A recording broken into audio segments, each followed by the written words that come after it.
भक्तांनो, तुम्ही श्री स्वामी चरित्र सारामृतचे पारायण करता का? पण एक गोष्ट लक्षात ठेवा, स्वामी समर्थ स्वतः सांगतात, पारायण करताना जर नियम पाळले नाहीत तर त्याचे पूर्ण फल मिळत नाही. आज मी तुम्हाला सांगणार आहे पारायणाची पूर्ण नियमावली आणि पाठविधी, जो फार कमी लोकांना माहीत आहे.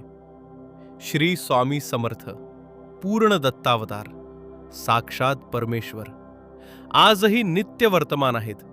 त्यांच्या पावन लीला आणि चरित्राचे वर्णन म्हणजे श्री स्वामी चरित्र सारामृत. आणि या पोथीचे पारायण केल्याने तुमचे सर्व शुभ संकल्प पूर्ण होऊ शकतात. पण थांबा, सुरुवात करण्यापूर्वी हा नियम नक्की जाणून घ्या. श्रद्धा आणि शुद्धता.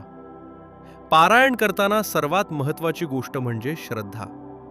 घरात देवासमोर बसून पाठ करावा, सात्विक भावनेने वाचावे, नित्य देवपूजा करावी. अनेक लोक इथे चूक करतात. 2.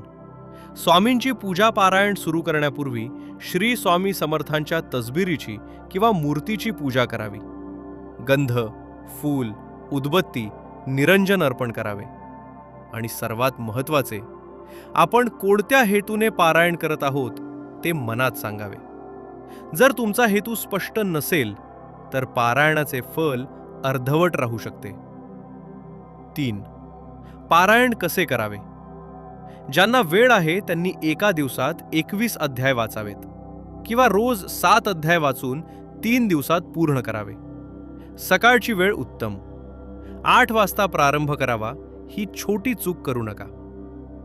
4. नैवेद्य नियम वाचन झाल्यावर प्रथम स्वामींना नैवेद्य दाखवावा, नंतरच आपण भोजन करावे. 5.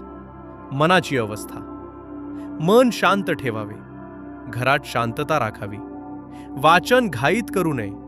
स्वामी आपल्या समोर बसले आहेत असा भाव ठेवावा. पारायण करताना हे केलं तर सगळं व्यर्थ जाऊ शकतं. 6. टाळायच्या गोष्टी. वादविवाद करू नका, परनिंदा करू नका. जे काही मन अस्थिर करेल ते टाळा. ब्रह्मचर्य पाळावे, सत्य बोलावे. 7. विशेष नियम. आजारी व्यक्तीसाठी 1 किंवा 3 दिवसात पारायण करावे, पण त्यांच्या समोर बसून वाचू नये. 8. सातत्य. कोणत्याही दिवशी पारायण सुरू करू शकता.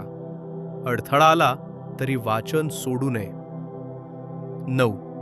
नित्यपाठ. रोज 1 अध्याय सकाळी किंवा संध्याकाळी वाचावा. आता प्रश्न येतो, याचे फल काय मिळते? फलश्रुती. संकटातून सुटका, आरोग्य सुधारणा, आयुष्य वाढ, धन ऐश्वर्य, संतती सुख. देवासमोर बसून वाचावे. जमले नाही तर खुर्चीवर बसूनही वाचू शकता. स्त्रियांनीही समान नियम पाळावेत. विद्यार्थ्यांसाठी महिन्यातून एकदा 3 दिवसात पारायण केल्यास अभ्यासात प्रगती आणि परीक्षेत यश मिळते. पूजा प्रक्रिया. स्वामींच्या फोटोला गंध, फूल अर्पण करा. उदबत्ती आणि निरंजन ओवाळा. आरती करून खडीसाखरेचा प्रसाद द्या. फक्त एकदा नाही. 12. पारायण केल्यावर काय होते माहिती आहे का? विशेष नियम. 12 पारायण पूर्ण केल्यावर स्वामींच्या मठात जाऊन 5 पोथ्या दान करा. 108 वेळा श्री स्वामी समर्थ जप करा. ब्राह्मणाला दक्षिणा द्या. गरिबांना दान करा. जीवनातील इच्छा पूर्ण करण्यासाठी 7 पारायणे केल्यास नोकरी मिळते, व्यवसाय वाढतो, अडलेली कामे पूर्ण होतात. विवाहासाठी उपाय. एका दिवसात 1 पारायण केल्यास विवाह निश्चित होतो. भक्तांनो, स्वामी समर्थ हे फक्त देव नाहीत, ते तुमचे रक्षक आहेत. जर तुम्ही श्रद्धेने पारायण केले तर स्वामी तुमच्या आयुष्यात चमत्कार घडवतील. भिवू नकोस, मी तुझ्या पाठीशी आहे. जर तुम्ही खरे स्वामी भक्त असाल तर कमेंटमध्ये लिहा श्री स्वामी समर्थ. व्हिडिओ लाईक करा, शेअर करा आणि चॅनलला सबस्क्राईब करा.